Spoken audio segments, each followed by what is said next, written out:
Também não me dei conta que tivesse tomado posição em relação à temática, que aliás tem sido alvo de alguma controvérsia pública nos últimos tempos, temática do apoio judiciário. Ouvi, aliás, algumas críticas do seu Ministério, de si mesma, quanto à circunstância de considerar que as irregularidades que possam estar a ocorrer no domínio do apoio judiciário se deverem a alterações de natureza normativa por parte de decisões do Governo anterior. Eu não concordo, sinceramente, não concordo com este tipo de avaliação e de interpretação. Estarei disponível para, se a Sra. Ministra assim o entender, num segundo momento, fazer o meu próprio comentário mais detalhado sobre este ponto, mas, não me antecipando à sua própria opinião, gostaria de saber quais são os seus propósitos em matéria de apoio judiciário. Relativamente ao apoio judiciário. Sr. Deputado, eu aqui queria desfazer alguns equívocos. Tem sido dado nota de que o Governo não pagou nada de apoio judiciário. Ora bem, o Governo, desde que iniciou funções, já pagou 16 milhões de uma vez, mais 1,7 milhão, isto é, 17,7 milhões de euros relativos ao trimestre passado. Isto é, dívida ainda do ano passado. Este montante já foi pago. Agora, o que é que sucede? E nunca o Ministério disse que deixaria de pagar porque isso estaria dependente de uma avaliação. Bem ao contrário, no comunicado que é público, faz-se questão de distinguir as duas coisas. Foi pedido um reforço orçamental para fazer o pagamento do apoio judiciário. O apoio judiciário representa uma das grandes dívidas, só para que haja uma ideia da dimensão, a 31 de junho, o valor da dívida era de 40 milhões de euros. Foi esse o valor da dívida do apoio judiciário que encontramos. Mas também encontramos outras surpresas, Sr. Deputado. E aqui não vale a pena todos os que conhecem o sistema judicial, praticaram, andaram, puseram os pés num tribunal, sabem que há problemas profundos no âmbito do apoio judiciário. E isto não é nenhuma novidade para ninguém.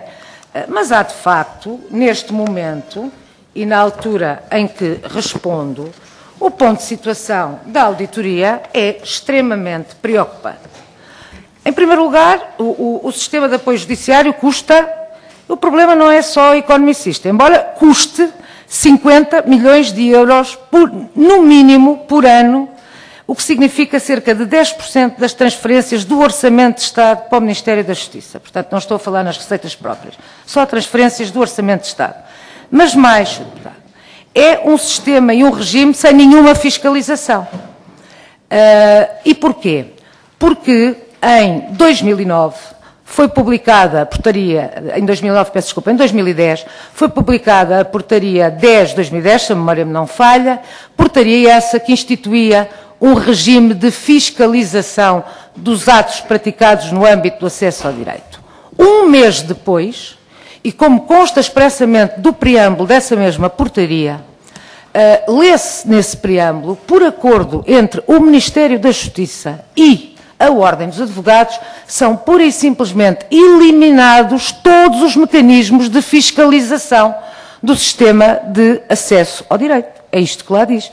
Aliás, é a intenção do Ministério da Justiça repor em vigor os mecanismos de fiscalização da portaria inicial de regulamentação do regime do acesso ao direito.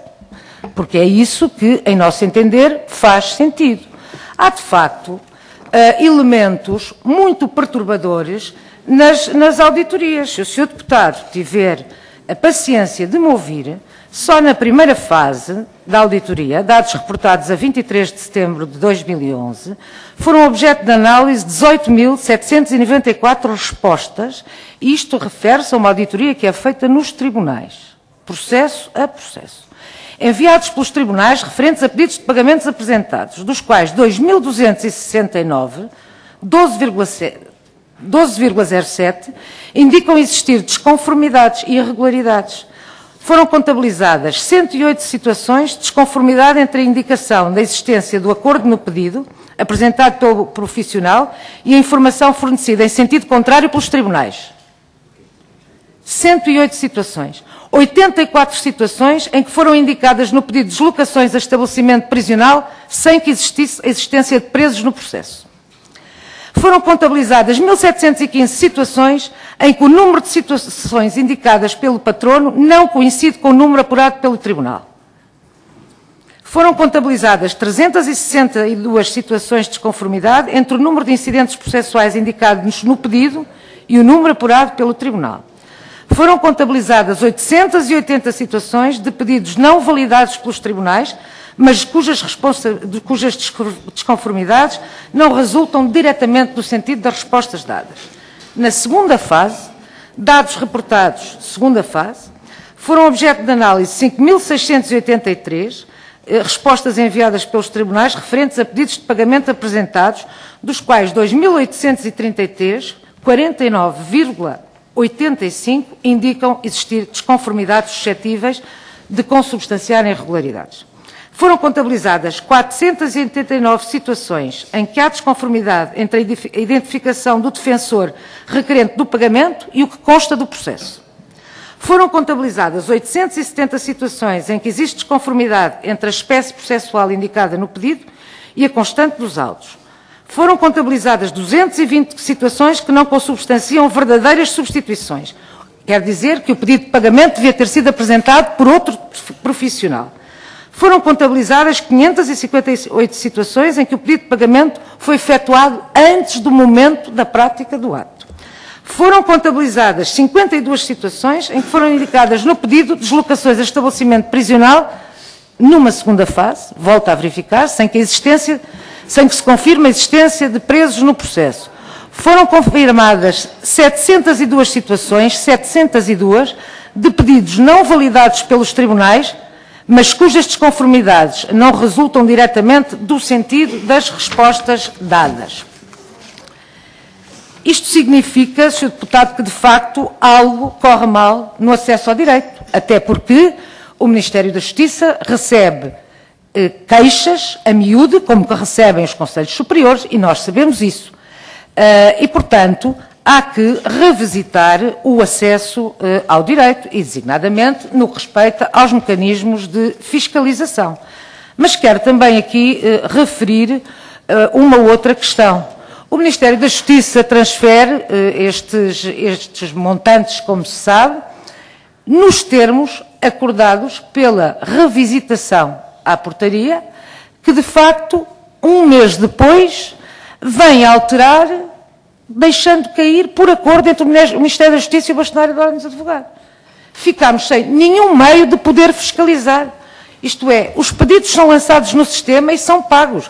Devo dizer que, ao mesmo tempo que digo isto, também tenho que dizer que há, de facto, profissionais que devolveram, por exemplo, contabilizações que tinham sido lançadas erroneamente e que, de facto, o fizeram.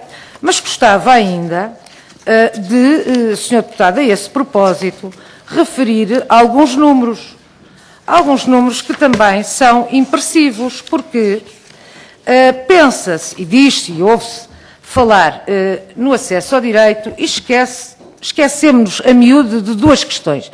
Em princípio, não é suposto ninguém fazer atividade profissional, regular e permanente do regime de acesso ao direito. Até porque, supostamente, há candidaturas para esse efeito e, portanto, há escalas, há sorteios, etc. Muito estranho é quando se ouve falar em que o acesso ao direito, não é estranho, infelizmente, é preocupante. E é uma altura para pensarmos muito a sério na necessidade de dignificação de todo o judiciário. O Sr. Deputado disse bem no início da sua intervenção que era uma matéria em que devíamos procurar amplos consensos. Não há dúvida nenhuma de que assim é. Mas, Sr. Deputado, também quero desfazer alguns mitos. Porque, por exemplo, no apoio judiciário, quando se fala, o apoio judiciário é pago por atos.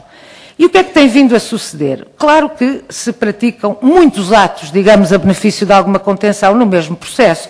Tanto que Um único processo chega a custar ao Estado 100 mil euros, com 32 intervenções de advogados diferentes. E, já que estamos a falar de remunerações, há profissionais que recebem 75 mil euros por mês, 68 mil euros por mês, por ano, 58 mil euros por ano, 30 mil euros por ano, e não são tão poucos assim, Sr. Deputado. A lista é vasta, o número de senhores defensores que recebem acima de 30 mil euros por ano do apoio judiciário. Portanto, estes dados revelam que, de facto, esta matéria tem que ser revisitada a benefício do cidadão, tem que ser revisitada a benefício do prestígio de uma classe e tem que ser revisitada a benefício do prestígio daquilo que é o judiciário. Não havia aqui nenhuma intenção da minha parte de não abordar o acesso ao direito na minha intervenção inicial. Não o fiz porque é uma matéria que naturalmente tenderá a ser consensualizada e, portanto, será objeto de pertinente discussão.